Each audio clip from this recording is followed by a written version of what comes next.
Subtítulo: Outro igual a mim.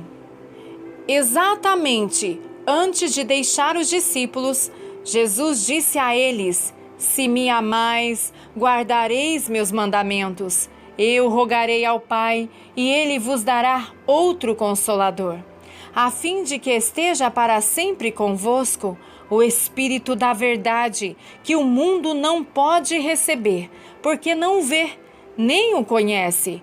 Vós o conhecereis, porque ele habita convosco e estará em vós. Não vos deixareis órfãos, voltarei para vós outros. Há tanto nessas poucas declarações. Primeiramente, note novamente que Jesus fala a respeito da obediência. Guardem os meus mandamentos. Seguido das palavras: e eu rogarei ao Pai, e ele vos dará a companhia do Espírito Santo. Ele diretamente relata o receber do Espírito Santo com a obediência à sua palavra, portanto, o temor do Senhor. Pedro afirma isso dizendo: Ora, nós somos testemunhas destes fatos, e bem assim o Espírito Santo que Deus outorgou aos que lhe obedecem. Atos 5, versículo 32. Novamente note a parceria. Duas testemunhas diferentes foram mencionadas, os discípulos e segundo o Espírito Santo. Pedro diz que Deus dá o Espírito Santo para aqueles que lhe obedecem. Então, novamente, a fundação da intimidade é o temor do Senhor. Por que nós não temos pregado isso mais prontamente em nossas mensagens? Retornando para João 14, Jesus diz que o Pai dará àqueles que temem ao Senhor outro Consolador. Há duas palavras gregas traduzidas para a palavra inglesa another, outro, no Novo Testamento. Se nós a examinarmos, vamos conhecer mais a respeito do Espírito Santo. A primeira palavra grega é allos, que significa outro de um mesmo tipo. A outra palavra é héteros, que significa outro de um tipo diferente. Um exemplo que ilustraria a diferença dessas palavras segue adiante. Digamos que você peça um pedaço de fruta e que eu dê uma pera. Terminando de comê-la, você pede outro pedaço de fruta, mas desta vez eu dou uma maçã. Eu dei um pedaço de fruta, mas de um outro tipo. Ainda assim, se eu desse outra pera, teria dado outra fruta, porém do mesmo tipo, exatamente igual a que dei anteriormente. Isso explica a diferença entre héteros e allos. A palavra grega que Jesus usou é allos, outro do mesmo tipo. Jesus está dizendo: o Espírito Santo é exatamente como eu. De fato, a palavra grega para consolador é parakletos.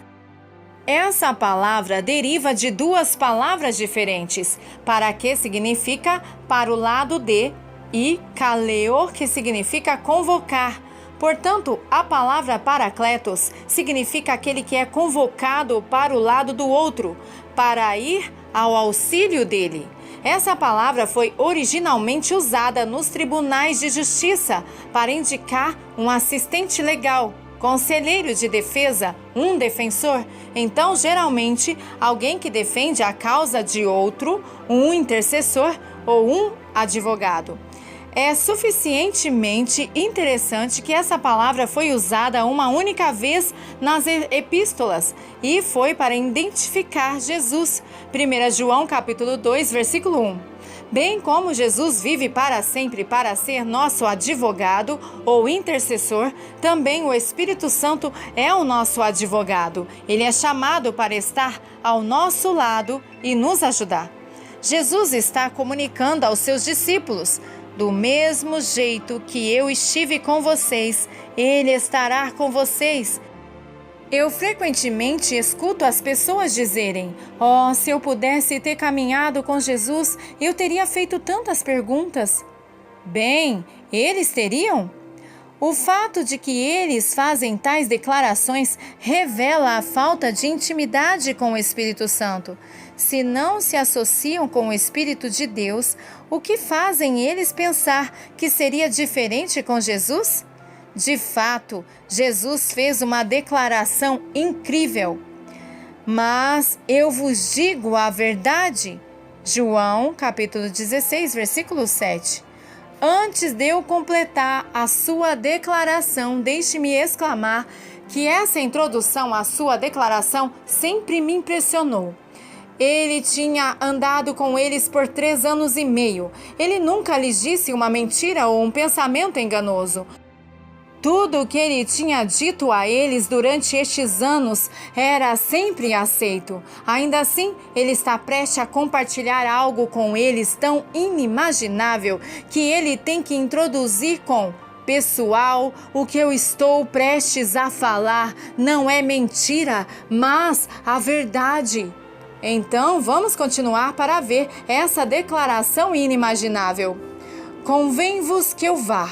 Porque se eu não for, o Consolador não virá para vós outros. Se, porém, eu for, eu vou-lo enviarei. João 16, 7. Uau! Pare e pense a respeito destas palavras. Ele diz que é melhor para eles que ele parta. Agora você entende o que ele quis dizer com a introdução à sua declaração? Pessoal, eu estou falando a verdade. No tempo em que ele estava com eles, ele os havia ensinado as coisas mais profundas do reino, que ninguém nunca havia ouvido antes. Ele curou os enfermos, ressuscitou mortos, expulsou demônios, pagou as contas e taxas. E isso era somente o princípio? Ainda assim, ele está dizendo que é melhor para você que ele parta? Por quê? Sua resposta é que se ele partisse, poderia nos enviar o Consolador. Pense nisso! Se Jesus ficasse na terra e nós quiséssemos uma comunhão ou lhe fazer perguntas, teríamos que pegar um avião até Tel Aviv, alugar um carro, dirigir pelos campos da Galileia e então achá-lo. Isto não seria tão fácil porque haveria milhares ao redor dele. No entanto, você iria ter que esperar por milhares que chegaram ali antes de você, antes que conseguisse abrir caminho até o meio onde ele estava. Mas mesmo assim, você iria demorar porque Pedro é tão franco que ele domina todas as conversações. Acima dele estão Tiago e João, os filhos do trovão. Eles não são tão quietos, e então há também os outros discípulos que esperam pela oportunidade de perguntar o que está em seus corações. Acima de tudo isso, Jesus tem de dormir de 6 a 8 horas por noite, cuidar de suas necessidades pessoais e comer periodicamente. No entanto, a beleza do Espírito Santo que mora dentro de nós é que ele não tem de dormir. Você pode falar com ele a qualquer hora do dia ou da noite e não tem que esperar pelos outros terminarem. Você tem sua completa e indivisível atenção todas as vezes. De fato, 10.000 pessoas podem falar com ele ao mesmo momento. Ele tem a habilidade de se comunicar pessoalmente com todos nós que estamos famintos. Mas isso não termina por aqui. Fica ainda melhor, pelo que Jesus continua. Tenho ainda muito que vos dizer, mas vós não o podeis suportar agora. Quando vier, porém, o Espírito da verdade, ele vos guiará a toda a verdade, porque não falará por si mesmo, mas dirá tudo o que tiver ouvido e vos anunciará as coisas que hão de vir. Ele me glorificará, porque há de receber do que é meu e vô-lo há de anunciar. Tudo quanto o Pai tem é meu, por isso é que vos disse que há de receber do que é meu e vô-lo há de anunciar. João 16, versículos 12 ao 15. Quando o Espírito Santo falar a nós, na verdade é Jesus falando conosco, que é verdadeiramente a palavra do Pai para nós. Oh, sim, mesmo eles sendo 3 pessoas, cada uma com sua própria mente, vontade e emoções, ainda assim eles são absolutamente um. Você nunca os encontrará discordando de algo. Você sempre os encontrará com um propósito, plano e a execução da vontade. Lembre-se da clara declaração da Escritura: ouve, ó Israel, o Senhor nosso Deus é o único Senhor. Deuteronômio 6, versículo 4. Subtítulo: Os 3 níveis do relacionamento. Na Escritura acima, Jesus disse aos discípulos que havia muito mais para revelar a eles, mas eles não podiam suportar. Eles não eram capazes de compreender as coisas mais íntimas de Deus pelos seus sentidos naturais. Lembre-se que depois que Jesus ressuscitou dentre os mortos, ele apareceu para os 10 discípulos. Tomé não estava presente. Depois de ouvir os outros testemunharem terem visto Jesus vivo, Tomé disse: se eu não vir em suas mãos o sinal dos cravos, e ali não puser o dedo, e não puser a mão no seu lado, de modo algum acreditarei. João, capítulo 20, versículo 25. Jesus depois apareceu a todos eles. Ele imediatamente disse a Tomé para pôr o dedo em sua mão e em seu lado direito. E acredite, Tomé exclamou: Senhor meu e Deus meu! Jesus então disse alguma coisa para Tomé que eu não entendi por um longo tempo. Porque me viste e creste? Bem-aventurados que não viram e creram. João 20, 29. Eu achava que Jesus tinha sido um pouco duro com Tomé, porque não deu a ele muito tempo depois de ter se arrependido e gritado: Senhor meu e Deus meu! Meu raciocínio estava errado devido à minha ignorância e entendimento incorreto. Depois o Espírito Santo trouxe o esclarecimento do que Jesus estava comunicando. Ele não estava sendo duro com Tomé, e sim fazendo uma declaração sobre o fato. Jesus estava simplesmente expressando que aqueles que o viram por meio de seus sentidos físicos nunca poderiam conhecê-lo tão profundamente quanto aqueles que o conheceriam pelos seus espíritos. Portanto, os que viessem depois seriam mais abençoados. Olhe para o apóstolo Paulo. Ele nunca andou com Jesus como Pedro e os outros. Ao invés, ele veio a conhecer Jesus pela revelação do Espírito Santo. E ele escreveu: Faço-vos, porém, saber, irmãos, que o evangelho por mim anunciado não é segundo o homem, porque eu não recebi nem o aprendi de homem algum, mas mediante a revelação de Jesus Cristo, porque ouviste qual foi o meu proceder outrora no judaísmo, como sobremaneira eu perseguia a igreja de Deus e a devastava, e na minha nação, quanto ao judaísmo, avantajava-me a muitos de minha idade, sendo extremamente zeloso das tradições de meus pais. Quanto, porém, ao que me separou antes de eu nascer e me chamou pela sua graça, aprouve revelar seu Filho em mim, para que eu o pregasse entre os gentios, sem detença. Não consultei carne ou sangue, nem subi a Jerusalém para os que já eram apóstolos antes de mim, mas parti para as regiões da Arábia e voltei outra vez para Damasco. Gálatas, capítulo 1, versículos 11 ao 17. Enquanto o tempo passava, Paulo era capacitado para entrar em um relacionamento íntimo com o Senhor, o qual nenhum dos apóstolos originais obteve. Pedro ainda mencionou isso escrevendo: como igualmente o nosso amado irmão Paulo vos escreveu, segundo a sabedoria que lhe foi dada ao falar acerca destes assuntos, como de fato costuma fazer em todas as suas epístolas, nas quais há certas coisas difíceis de entender. 2 Pedro capítulo 3, versículos 15 e 16. Uau! Pedro caminhou com o próprio Mestre 3 anos e meio na carne e Paulo nunca o fizera, e ainda assim Paulo estava argumentando sobre a natureza de Jesus de tal maneira que até Pedro estava tendo dificuldades para entender. Por quê? Porque é mais do que provável que Pedro constantemente lidou com as memórias do que havia visto e ouvido, e isso o atrapalhou de prosseguir em intimidade mais profunda com Jesus. Isso é o que Jesus disse: tenho ainda muito o que vos dizer, mas vós não o podeis suportar agora. Quando, porém, vier o Espírito da verdade, ele vos guiará a toda a verdade.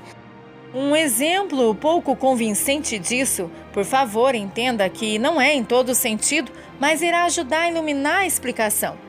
São aqueles que se apaixonam por intermédio da internet sem nunca terem se visto pessoalmente. Isso acontece frequentemente e pode facilmente se tornar um amor mais forte que o daqueles que se conhecem pessoalmente. De fato, para mostrar o quão forte isso pode ser, deixe-me mostrar a você como isso pode acontecer. Deixe-me mostrar a você como isso pode destruir um casamento. Lembro-me de uma manhã, depois de um culto, caminhei até um homem que parecia estar com a consciência pesada. Ele tinha 2 bebês em seus braços. Preocupado, perguntei: está tudo bem? E ele disse: não, minha mulher me deixou recentemente para fugir com um homem que ela conheceu pela internet. Ele então prosseguiu contando-me que ela não havia o deixado somente, mas também as 6 crianças que eles tiveram juntos por um homem que ela nunca havia conhecido pessoalmente. Eles se apaixonaram loucamente pela internet e era tão forte que ela deixou até seus próprios filhos. Voltando para o lado positivo, durante um tempo eu observei aqueles que se apaixonam, mesmo através de um relacionamento a longa distância, acabarem tendo um nível mais profundo de intimidade do que aqueles que continuamente se cortejam em pessoa. A razão é novamente que eles são capazes de ir além do físico e crescerem junto nas suas almas. Muitas vezes, quando as pessoas se encontram pessoalmente, elas são dominadas pelos aspectos físicos, belezas ou maneirismo exteriores que os cegam para a verdadeira pessoa. Como declarei no capítulo anterior, do mesmo jeito que há 3 níveis de comunicação verbal, ação e coração, também há 3 níveis de relacionamento ou de conhecer um ao outro. O menor é o nível natural ou físico. Infelizmente, este é o nível que motiva muitos casamentos, e uma vez que o nível físico perde sua intensidade, os dois crescem mais independentes.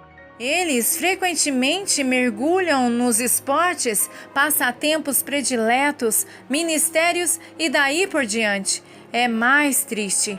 O próximo seria a alma ou personalidade. Esse é o nível em qual Davi e Jonatas eram fortemente ligados. Nós lemos: a alma de Jonatas se ligou à de Davi. 1 Samuel 18:1. Davi, lamentando pela sua morte, exclamou: angustiado estou por ti, meu irmão Jonatas. Tu eras amabilíssimo para comigo. Excepcional era o teu amor, ultrapassando o amor de mulheres. 2 Samuel capítulo 1, versículo 26. Davi nunca conheceu Jonatas de um modo pervertido, não havia de modo algum atração física entre os dois, mas eles eram ligados em um nível mais profundo do que o físico, e isso é demonstrado pela declaração de Davi a respeito do amor de Jonatas, sendo melhor que o de uma mulher. O conhecimento mútuo entre eles estava em um nível superior à alma. Compreendendo este nível de relacionamento entre as almas como sendo superior ao físico, explica-se por que as pessoas podem abandonar as suas famílias por outras que elas somente conheceram pelo telefone, carta ou internet. No entanto, o maior nível de conhecimento de uma pessoa é o nível espiritual. É o que Paulo diz. Porque qual dos homens sabe as coisas do homem, senão o seu próprio espírito que nele está? Assim também as coisas de Deus ninguém as conhece, senão o Espírito de Deus. Ora, nós não temos recebido o Espírito do mundo, e sim o Espírito que vem de Deus, para que conheçamos o que por Deus nos foi dado gratuitamente. 1 Coríntios, capítulo 2, versículos 11 e 12. Esse é o nível no qual Paulo conheceu Jesus. Ainda que Pedro tenha conhecido neste mesmo nível, ele provavelmente teria revertido suas memórias por tê-lo conhecido também em outros níveis diferentes, pois eles caminharam juntos na carne. Por essa razão, Paulo esclarece muito bem este ponto. Assim, nós daqui por diante a ninguém conhecemos segundo a carne, e se antes conhecemos Cristo segundo a carne, já agora não o conheceremos deste modo. 2 Coríntios capítulo 5, versículo 16. Se nós quisermos ir para o nível mais íntimo do conhecimento de Deus, devemos nos dar conta que a maior bênção que Ele nos deu não foi ter se revelado a nós na carne, mas em seu Espírito. Uau, você está ficando empolgado como eu estou? Que Deus maravilhoso nós servimos! Ele anseia por se fazer conhecido por nós de um modo profundo. Ele foi o primeiro a desejar a intimidade. Seu coração está agora palpitando pela mesma fome que o meu? Subtítulo: Questões para estudo. Primeiro, você alguma vez já orou por favor, leve-me embora para o céu com você? Quais eram as circunstâncias quando você orou deste modo? Segundo, muitos na igreja tentam se aproximar de Jesus longe de um relacionamento íntimo com o Espírito Santo, mesmo quando eles sabem que ninguém pode conhecer Jesus sem o Espírito Santo. Por quê? Você já sentiu isso em sua vida? Terceiro, enquanto você medita em uma parceria com o Espírito Santo, como sua presença influencia sua confiança em abrir seu coração para Deus? Há realmente algumas coisas que você pode guardar só para você? Aleluia. Amém.